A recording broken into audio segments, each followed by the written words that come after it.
नमस्कार. दीपक रेगे कथाकथन चॅनलवर तुम्हा सगळ्यांचंच मनापासून स्वागत. आज तुम्ही ऐकणार आहात ज्योती पुजारी लिखित विहीर ही कथा. पण तत्पूर्वी तुम्ही जर आत्ता या चॅनलवर पहिल्यांदा आला असाल किंवा अजूनपर्यंत चॅनल सबस्क्राईब केलेलं नसेल तर प्लीज चॅनल सबस्क्राईब करा. शेजारी घंटीचं चिन्ह आहे, बेल आयकन तेही प्रेस करा. ऐकूयात ज्योती पुजारी लिखित विहीर. करकरीत तिन्ही सांजेला ताराला ती विहिरीच्या कट्ट्यावर बसलेली दिसली. घरातलं पाणी संपलं म्हणून कळशी घेऊन तारा मागच्या अंगणातल्या विहिरीकडे जात असताना ताराने तिला विहिरीच्या कट्ट्यावर चक्क विहिरीत पाय सोडून बसलेली बघितली. संध्याकाळच्या धुसर प्रकाशात ताराला तिच्या हिरव्या साडीच्या काठावरची जर चकाकताना दिसली. नाक, डोळे, रूप नाही फारसं लक्षात आलं, पण तिच्या पाठीवरची लांब वेणी आणि नाकातल्या मोरणीचा लकाकणारा पांढरा खडा तिच्या नजरेनं टिपला. तारा तिच्याकडे बघत असताना ताराच्या दिशेने तिने हात उंचावला. तिच्या हातातली काकणं किणकिणली. कोण आहे ही? आणि अशी विहिरीच्या अरुंद कट्ट्यावर बसून हात काय हलवते? तोल जाऊन विहिरीत पडली म्हणजे? हा विचार मनात आला आणि ताराच्या छातीत धस्स झालं. अगं ए, उतर खाली. तारा जोरात ओरडली. हातातली कळशी तिथेच टाकून तिला त्या कट्ट्यावरनं मागे ओढण्यासाठी तारा धावली. ताराला जवळ आलेली पाहिलं आणि तिने विहिरीत उडी घेतली. तारा जोरात किंचाळली. तारानं विहिरीत डोकावून बघितलं. विहिरीचं संथ पाणी जोरात वर उसळलं. ती थेट विहिरीच्या तळाशी गेली असणार. तिच्या पातळाचा हिरवा पदर तेवढा पाण्यावर तरंगत राहिला. अचानक घडलेल्या या प्रकारानं तारा हादरलीच. काय आणि कसं घडलं कळलंच नाही.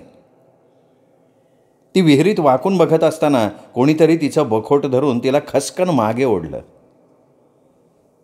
ताराच्या सासूबाई बयो देवघरात देवाजवळ दिवा लावत होत्या. ताराची किंकाळी ऐकून त्या देवघरातनं बाहेर आल्या. बघतात तर तारा विहिरीत वाकली होती. त्या तीरासारख्या तिच्याकडे धावल्या. तिचं बखोड धरलं, तिला मागे ओढलं. विहिरीत जीव द्यायला निघाली होतीस की काय? बयो जोरात ओरडल्या. नाही नाही, म्हणजे ते झाल्या प्रकारानं तारा एवढी घाबरली होती की तिला बोलणं सुचेना. चल घरात चल. सासूनं तिला हाताला धरून घरात नेण्याचा प्रयत्न केला, पण ती जमिनीवर पाय घट्ट रोवून उभी राहिली. ती विहिरीकडे बघत राहिली. तारा चल घरात. तिच्या सासूच्या आवाजात जरब आहे. तिने विहिरीत उडी घेतली. मी तिला वाचवायला गेले. तारा भयंकर घाबरली आहे. ती थरथर कापतीये.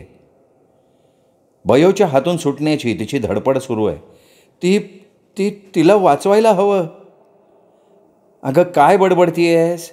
इकडे माझ्याकडे बघा. ताराची नजर विहिरीकडे खिळलेलीच आहे.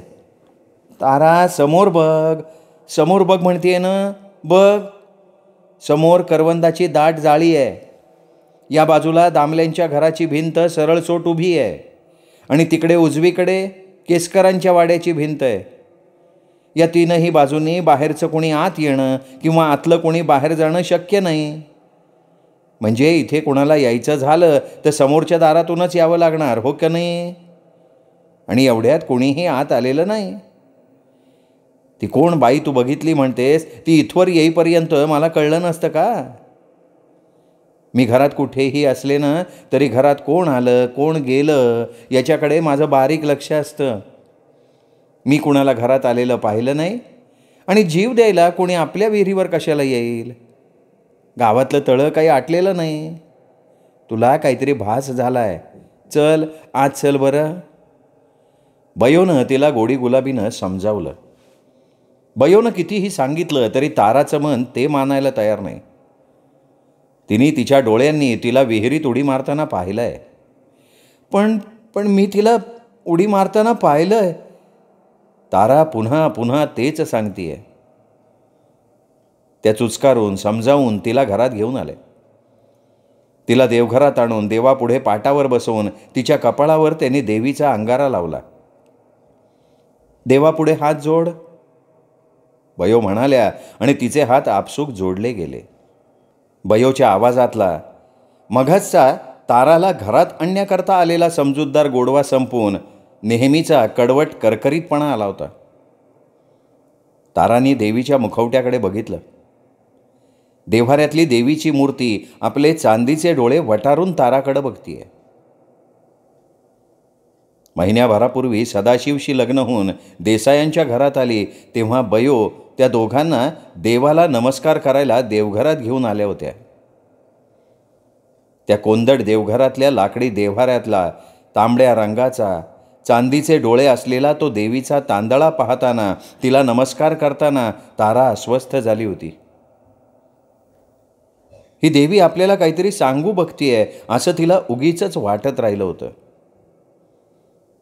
देवीच्या तांदळ्याशिवाय देव्हाऱ्यात देवदेवतांच्या मूर्ती, टाक बीग बरेच आहेत.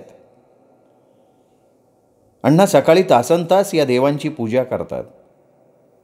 कसली कसली स्तोत्र म्हणतात. देसायांच्या घरात हा तांदळा पूर्वापार चालत आलेला आहे म्हणे, असं बयोनच तिला सांगितलं होतं. असेल, प्रत्येक घराच्या रीतीभाती पद्धती वेगळ्या असू शकतात.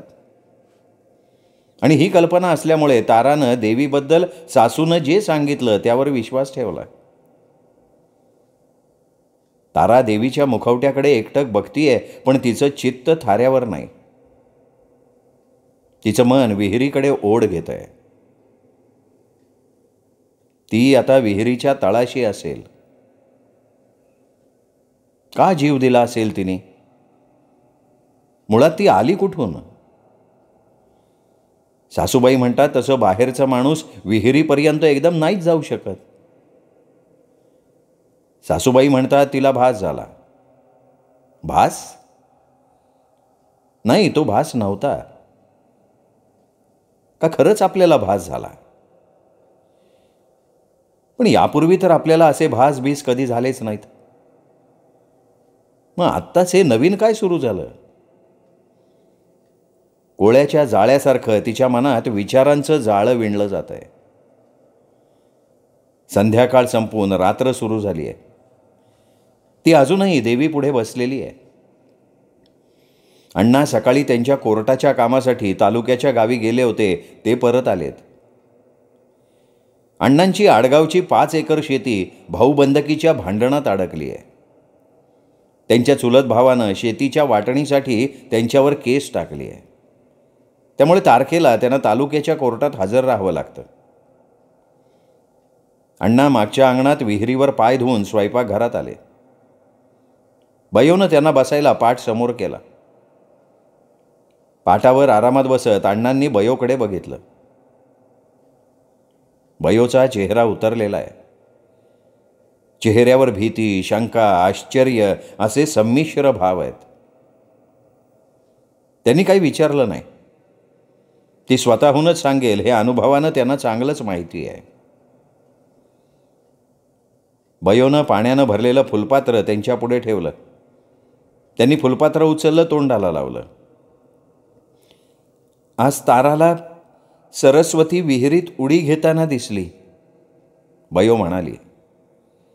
बयोच्या शब्दांनी विजेचा झटका बसावा तसे अण्णा हादरले. हातातनं फुलपात्र निसटून खाली पडलं. त्यांच्या सगळ्या अंगावर पाणी सांडलं. बाहेर काळोख गंधासारखा दाट होत चाललेला. तारा माडीवरच्या त्यांच्या खोलीची झाडलोट करतीये. झाडलोट करताना तिचं आणि सदाशिवचं मिळून असलेलं कपाट आवरताना तिला एकदाही तिच्या सवतीची एखादी वस्तू, तिची साडी किंवा इतर काही म्हणता काही आढळलं नाही. आणि नेहमीसारखे आजही तिच्या मनात तेच प्रश्न परत नव्यानं डोकं वर काढायला लागले. 2 वर्ष तिने ह्यांच्याशी संसार केला. मग ती पाणी काढताना विहिरीत पडून वारली म्हणे. ताराच्या वडिलांना या लोकांनी हेच सांगितलं होतं. तेवढाच एक डाग. बाकी स्थळ म्हणून नाव ठेवण्यासारखं नव्हतंच काही. सदाशिव देसायांचा एकुलता एक मुलगा. त्याची म्युन्सिपाल्टीतली कारकुनाची नोकरी. 2 मजली राहतं घर आणि घरात माणसं इन मिन 3. सदाशिव आणि त्याचे आई वडील. पोरीला जन्मभर खाण्यापिण्याची कपड्या लत्त्याची ददात राहणार नाही. 4 घरं भिक्षुकी करणाऱ्या, लग्नाच्या 3 पोरी पदरात असलेल्या ताराच्या वडिलांना तारासाठी यापेक्षा चांगलं स्थळ शोधून सापडलं नसतं. ताराच्या वडिलांना ओळखणाऱ्या एका देसायांच्या नातेवाईकानं सदाशिवचं हे स्थळ सुचवलं आणि तारा या घरची सून झाली. सदाशिवची पहिली बायको वारली आहे, तो बिजवर आहे याची कल्पना आप्पांनी ताराला दिली होती. तिच्या नाही हो म्हणण्याचा प्रश्नच नव्हता. तिच्या पाठच्या 2 बहिणी बोहल्यावर चढण्याची वाट बघत उभ्या होत्या. मुलगी पाहणं वगैरे रीतसर झालं. सदाशिवाबरोबर देवा ब्राह्मणाच्या साक्षीनं 7 पावलं चालून ती या घरात आली. लग्नाच्या दुसऱ्या दिवशी तिच्या सासूनं म्हणजे बयोनं तिला सगळं घर दाखवलं होतं. त्यांच्या लग्नासाठी आलेल्या बेळगावला राहणाऱ्या सदाशिवच्या मावशीनं तिच्या सासूला बयो म्हणतात हे तिला सांगितलं होतं. आणखीनही काही त्यांना सांगायचं असेलही, पण बयो सतत त्यांच्यावर नजर ठेवून असल्यासारख्या त्यांच्या अवतीभोवती असायच्या. लग्नाला बाकी कोणी नातेवाईक आलेच नव्हते. ती मावशी लग्नाच्या दुसऱ्याच दिवशी परत गेली. समोरच्या अंगणातलं तुळशी वृंदावन, लांब ओसरी, सदा सर्व काळ अंधार ओढून बसलेलं माझघर, स्वयंपाकघर, स्वयंपाकघराला लागून असलेलं देवघर, मागच्या अंगणातला पिंपळ, पाण्यानं लबालब भरलेली ती मोठाली विहीर, सगळ्याचं तिला तेव्हा अपरूप वाटलं होतं. स्वतःच्या नशिबावर ती खुश होती. इथून 50 मैलांवर असलेल्या एका लहानशा खेड्यातल्या एका मोठ्या वाड्याच्या मागच्या भागात असलेल्या 2 खोल्यात तिची आई, आप्पा, धाकट्या 2 बहिणी एवढी माणसं राहायची. कुबट्ट ओल आलेल्या त्या 2 खोल्यातनं तिची सुटका झाली होती. त्या आनंदात सदाशिवचा तिरसटपणा, सासूचे शेटकिणीसारखे उलट्या बाहुल्या असलेले डोळे, सासऱ्याचा लंपटपणा हे काही तिला जाणवलंच नाही. पूर ओसरल्यावर पाण्याखाली दडलेली घाण, गाळ समोर यावा तसा लग्नानंतरचा पहिला बहर ओसरला तसं हे सगळं तिच्या लक्षात यायला लागलं आणि मग तिच्या परीनं तिने याच्यावर उपाय शोधून काढले. नवऱ्याच्या तिरसटपणानं मूळच्याच अबोल असलेल्या तिला स्वतःला आतल्या आत मिटवून घेणं जमायला लागलं. सासूकडे शक्यतो वर नजर उचलून बघायचं नाही हे धोरण तिने स्वीकारलं. सासऱ्यापासून कायम अंतर ठेवून वागत आली. घरातल्यांना हा तिच्या शांत सोशिक स्वभावाचा भाग वाटला. या घरातली माणसं माणूसघाणी आहेत. त्यांना शेजाऱ्यांशी संबंध ठेवायला आवडत नाहीत. तिच्या माहेरचं कोणी आलेलं चालणार नाही हे बयोनं तिला आडवळणानं सांगून टाकलं होतं. घराला घर लागून असलेला शेजार, पण तिने कोणाशी अगदी समोर दिसलं तरी बोलायचं नाही.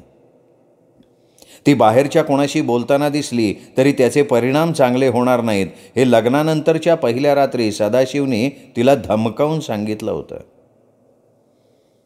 ते ऐकताना तिला त्याच्या स्वभावाची कल्पना आली, पण पुढ्यात आलेल्या परिस्थितीचा स्वीकार करण्यापलीकडे दुसरा पर्यायच तिच्या समोर नव्हता.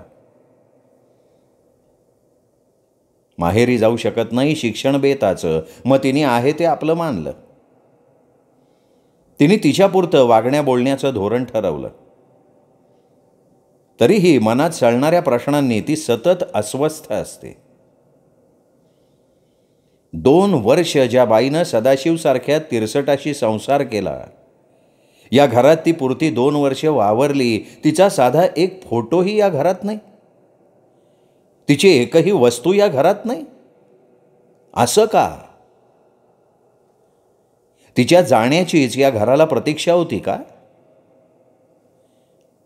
तिच्या अस्तित्वाच्या सगळ्या खाणाखुणा पार पुसून टाकाव्यात असं काय घडलं असेल?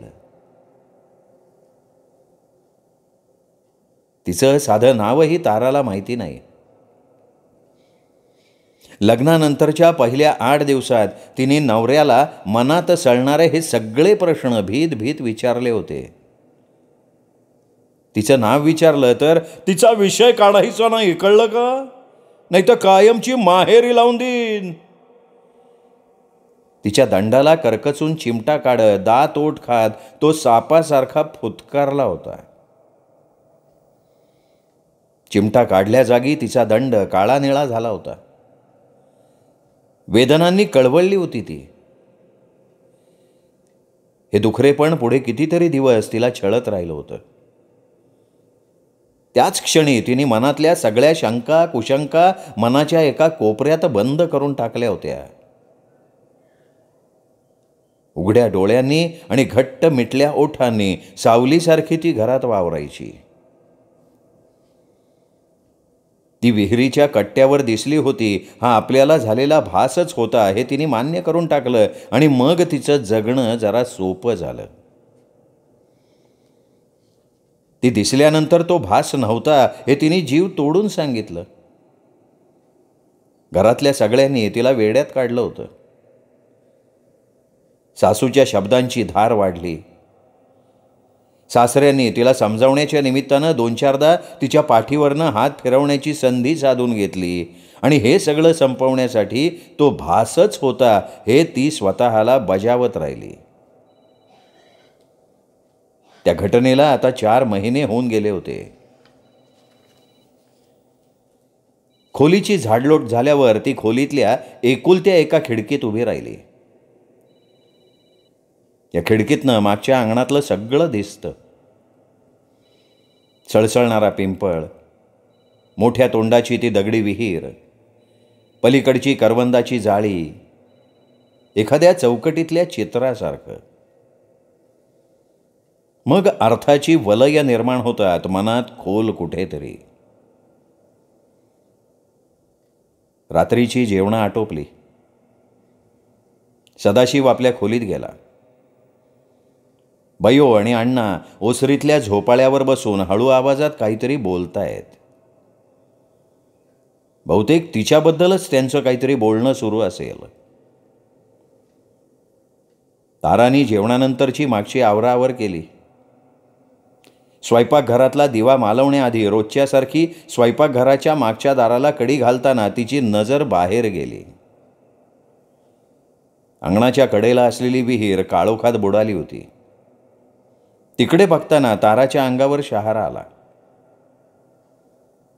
दार घाईघाईनं बंद करून ती मागे वळली. स्वयंपाकघरातला दिवा मालवून ती माडीवर जाणाऱ्या जिन्याशी आली. जिन्याच्या वरच्या टोकाला असलेल्या दिव्याचा मंद रोगट उजेड जिन्यात पडलाय. तारा जिन्याची पहिली पायरी चढली आणि तेव्हाच जिन्यात मधल्या पायरीवर कोणीतरी बसलंय असं ताराच्या लक्षात आलं. कोण आहे? कोण बसलाय? ताराने जरा जोरातच विचारलं. जिन्यात बसलेल्या तिने मान वळवली. तिचा चेहरा उजेडाच्या दिशेनं वळला. तिचा गोरा रंग, सरळ नाक, नाकात चमकणाऱ्या मोरणीतला खडा. ताराने तिला ओळखलं. तू इथे? तारा जोरात किंचाळली.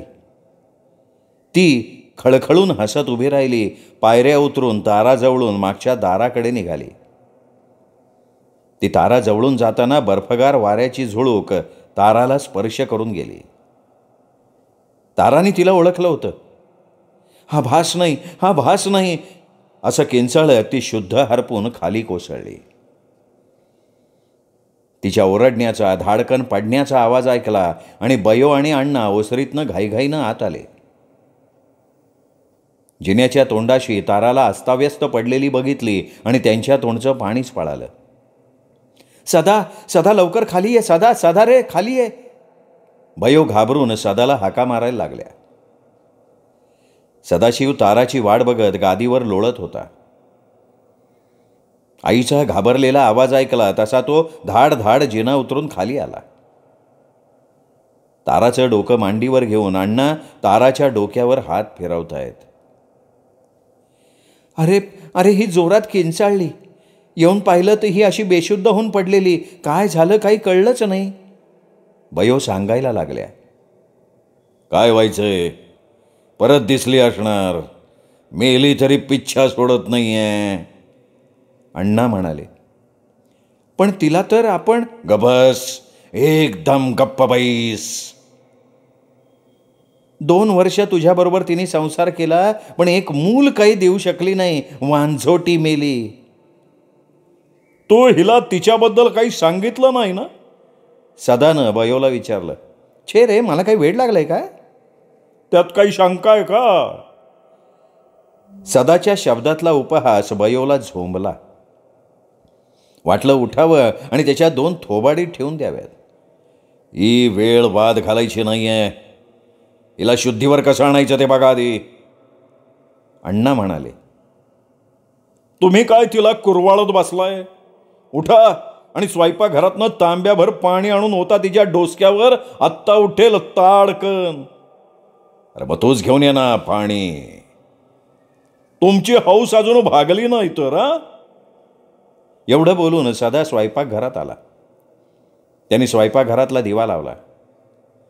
पाण्यानं भरलेल्या पिंपातून तांब्या भरून घेताना त्याचं लक्ष जमिनीकडे गेलं. स्वयंपाकघराच्या सारवलेल्या मातीच्या जमिनीवर ओल्या पायांचे ठसे उमटलेत.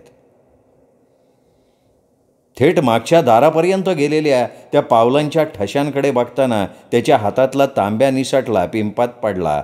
त्याला थरकापच सुटला. त्या दिवशी ताराला भास झालेला नाही. तारा खरं सांगत होती. ती खरंच आली होती.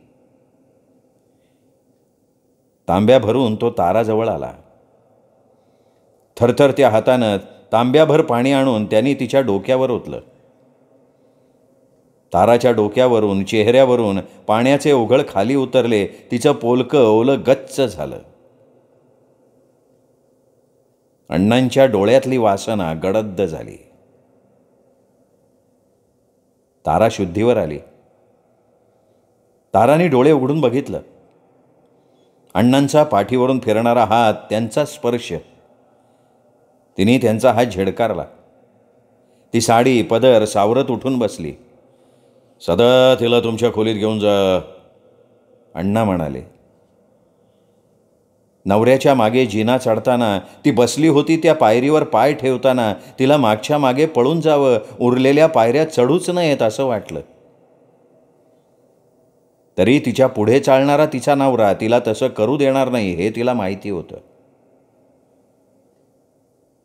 ओला पदर अंगाभोवती लपेटून ती पायऱ्या चढत राहिली. तिच्या ओल्या केसांमधल्या पाण्याच्या थेंबांची रांगोळी तिच्या मागे उमटत होती. तारानी भाजीला फोडणी घातली. भाजी उलथण्यानं परतून तिनं भाजीवर झाकण ठेवलं. परात पुढे ओढली. डब्यातली कणिक परातीत काढली. सदाशिवला 10 वाजता ऑफिसला जायचं असतं. 9 वाजायला आलेत. ताराचा अर्धा स्वयंपाक झालाय. वरण भात शिजून पडलाय. भाजी होतेच आहे. 2 पोळ्या झाल्या की रोजच्यासारखं त्याचं पाटपाणी करायचं. तारानी कणिक भिजवायला पाण्यानं भरलेला तांब्या उचलला. तेवढ्यात तिचं खळखळून हसणं तिच्या कानावर आलं. तारानं चमकून वर बघितलं. ती स्वयंपाकघराच्या उंबरठ्यात बसली आहे. तेच सरळ नाक, लांब वेणी, तिच्या मोरणीतला खडा, तीच आहे. तारा एकटक तिच्याकडे बघतीये.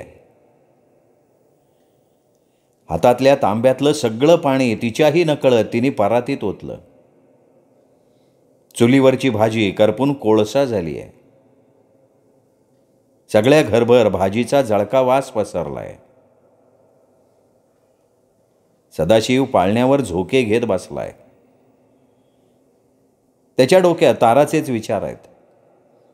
पुढे काय होणार, कधी संपणार हे सगळं? उत्तरं माहीत नसलेले प्रश्न त्याच्या मेंदूचा भुगा करतायत.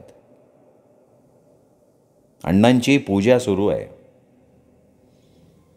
नुकत्याच आंघोळ करून आलेल्या बयोनं माझघरात कोनाड्यातल्या आरशात बघत करंड्यातलं कुंकू कपाळावर रेखलं.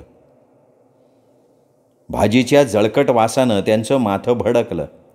एक काम काही धड करायची नाही असं म्हणत त्या स्वयंपाकघरात आल्या. चुलीवरच्या कढईतनं धूर निघायला लागलाय. परातीतल्या पिठाच्या चिखलात दोन्ही हात बुडवून तारा शून्यात पाहत बसली आहे. बयोंनी कपाळावर हात मारून घेतला. तारा, अगं हे काय चाललंय तुझं? काय विचारतीये मी? कान फुटलेत का तुझे? कसलं मेलं वेडं बिद्र ध्यान हिच्या बापाने आमच्या पदरात बांधलं. कसल्या विचारात असते देव जाणे. साऱ्या स्वयंपाकाचा सत्यानाश केला चांडाळणीने. त्यांनी रागारागानं तिच्या पुढ्यातली परात ओढून घेतली. तरी ताराला ते कळलं नाही. तारा स्वतःशी हसतीये, काहीतरी पुटपुटतीये. ते बघताना बयोला तिची लक्षणं काही ठीक वाटली नाहीत. त्यांनी तिच्या हाताला धरून बाजूला केलं. स्वयंपाकाची सगळी सूत्र आपल्या हाती घेतली. मला वाटतं तिला मांत्रिकाकडे न्यायला पाहिजे सदा.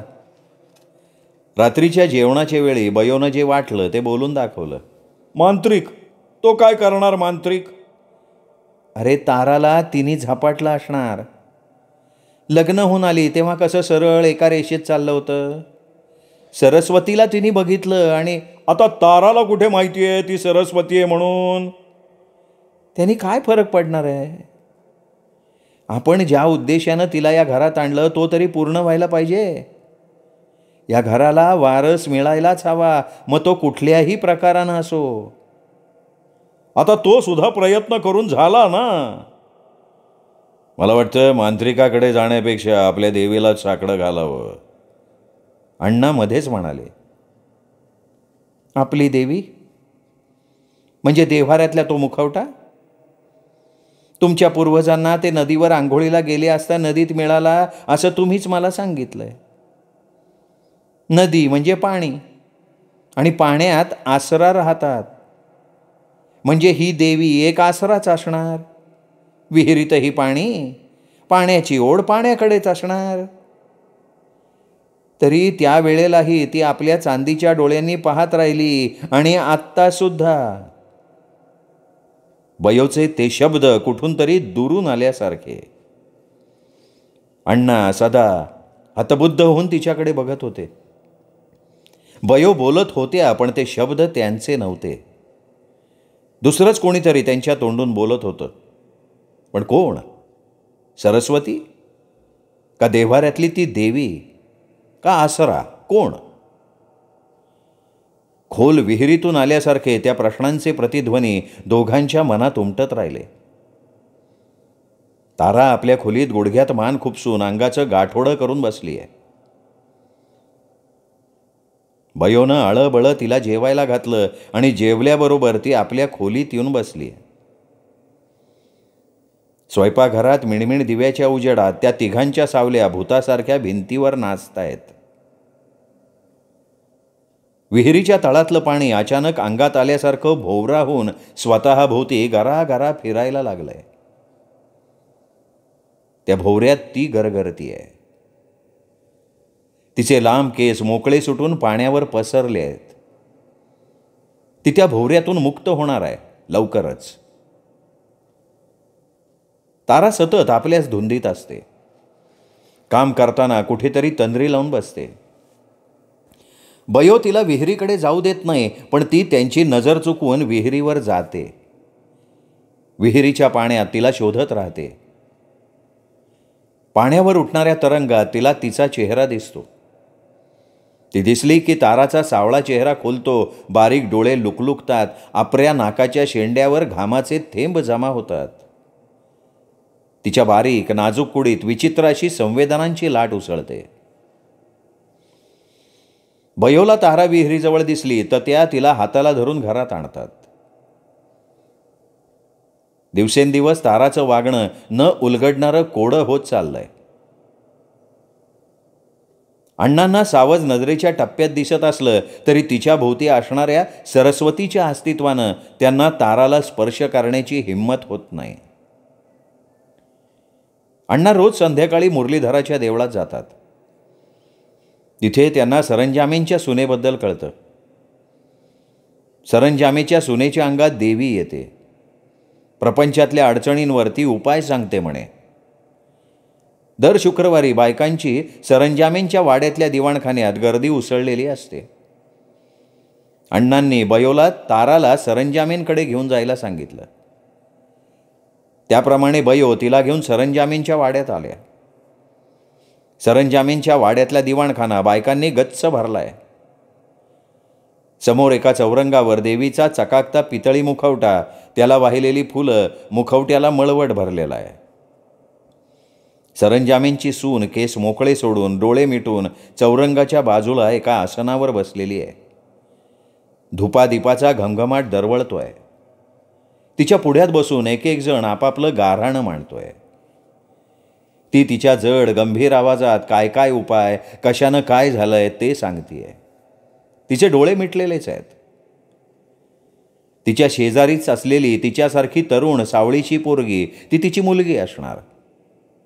रूप साधर्म्यानं लक्षात येत आहे. ती सगळ्यांवर लक्ष ठेवून आहे. बायकांना नंबरप्रमाणे बसवलेला आहे. बयोचा नंबर आला तशा त्या ताराचा हात धरून पुढे गेला. त्यांनी ताराला तिच्या समोर बसवलं. ही माझी सून आहे. हिच्या लग्नाला वर्षही व्हायचं आहे. काय झालं कळत नाही, हिचं लक्षच नसतं. तासनतास कुठेतरी तंद्री लावून बसलेली असते, धड खात पीत नाही. बाधा झाली हिला, बाधी. पाणी होणार सगळं, पाणी. बाधित झाली ही, पाणी होणार सगळं, जा जा जा असं म्हणत ती घुमायलाच लागली. त्या सावळ्या पोरीनं बयोला जाण्याचा इशारा केला. ताराला हे काय चाललंय कळत नाही. सासू म्हणाली म्हणून त्यांच्याबरोबर ती इथपर्यंत आली. पण ती बाई काय म्हणाली? पाणी होणार म्हणजे काय? डोक्यात नुसता विचारांचा गुंता झालाय. बयोंना काय करावं ते सुचत नाहीये. काय म्हणाल्या त्या बाई? सदाशिव आसपास नाही असं बघून अण्णांनी विचारलं. त्यांनी त्या बाई काय म्हणाल्या ते सांगितलं. ते ऐकताना अण्णा सुन्न झाले. तारा पिंपळाच्या पारावर बसली आहे. त्या दोघांमध्ये काय बोलणं चाललंय याची तिला अजिबात कल्पना नाही. तिची नजर साऱ्या घरावरनं अंगणावरनं भिरभिरती आहे. उस्कटलेलं अंगण, मध्ये मध्ये उगवलेले गवताचे पुंजके, मागच्या दारातून पार समोरच्या दारापर्यंतचं दिसतंय. सगळ्या घरावर एक विचित्र असं मळभ पसरलंय. आणि बाजूची अथांग पाणी आणि पिढ्यानपिढ्यांची रहस्य पोटात साठवलेली एखाद्या चेटकिणीसारखी आ वासून गिळायला बसलेली विहीर. ताराला क्षणभर वाटलं हे अख्खं घरच एक मोठी विहीर आहे. घरात वावरणारी माणसं, देव्हाऱ्यातला तो देवीचा मुखवटा, सगळे प्राचीन काळातले अवशेष आहेत. तारा त्या विहिरीच्या काठावर उभी आहे आणि मागे ती आहे. त्या काळाचे भग्नावशेष असलेली तिची सवत. रात्र बरीच झाली आहे. ताराला गाढ झोप लागली आहे. कोणीतरी तिच्या खांद्याला धरून जोरात हलवलं. तारा दचकून जागी झाली. खोलीची खिडकी उघडी आहे. त्या खिडकीतून पौर्णिमेच्या चंद्रप्रकाशाचा एक पट्टा जमिनीवर विसावलेला आहे. त्या प्रकाशात ती उभी आहे. तिच्या मोरणीतला तो पांढरा खडा, पातळाची लकाकणारी जर, तिचं खळाळून हसणं ऐकताना तिच्या असण्याची खात्री पटत चालली आहे. ती मागे वळून चालायला लागली. तारा भारल्यासारखी तिच्या मागे निघाली. जिना उतरून दोघी स्वयंपाकघरात आल्या. ती बंद दारातनं बाहेर गेली. तारानं दाराची कडी काढली.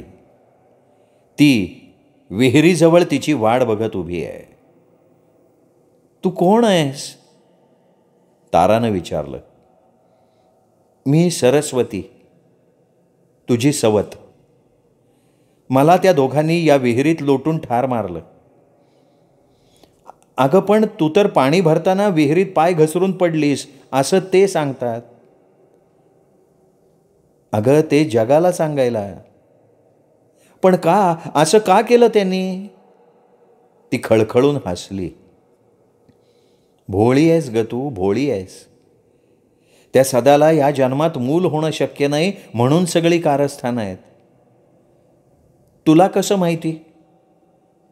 एकदा केव्हा तरी त्याला अपघात झाला होता. कमरेखाली त्याला मार लागला होता. बरेच दिवस अंथरुणावर होता तो. एका वैद्यानं त्याच्यावर उपचार केले होते. त्यांनी त्याला कधीच मूल होणार नाही हे सांगितलं होतं, पण घराण्याला तर वारस हवा होता. तो कसा? सदाचा म्हातारा बाप आहे ना घरात.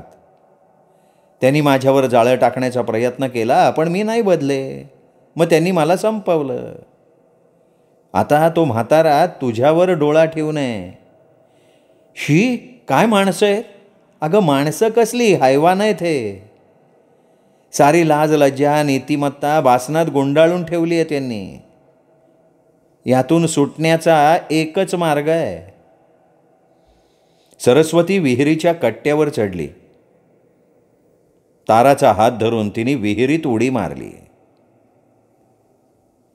विहिरीच्या संथ पाण्यावर तरंगणारं चंद्राचं प्रतिबिंब तुकडे तुकडे झालं.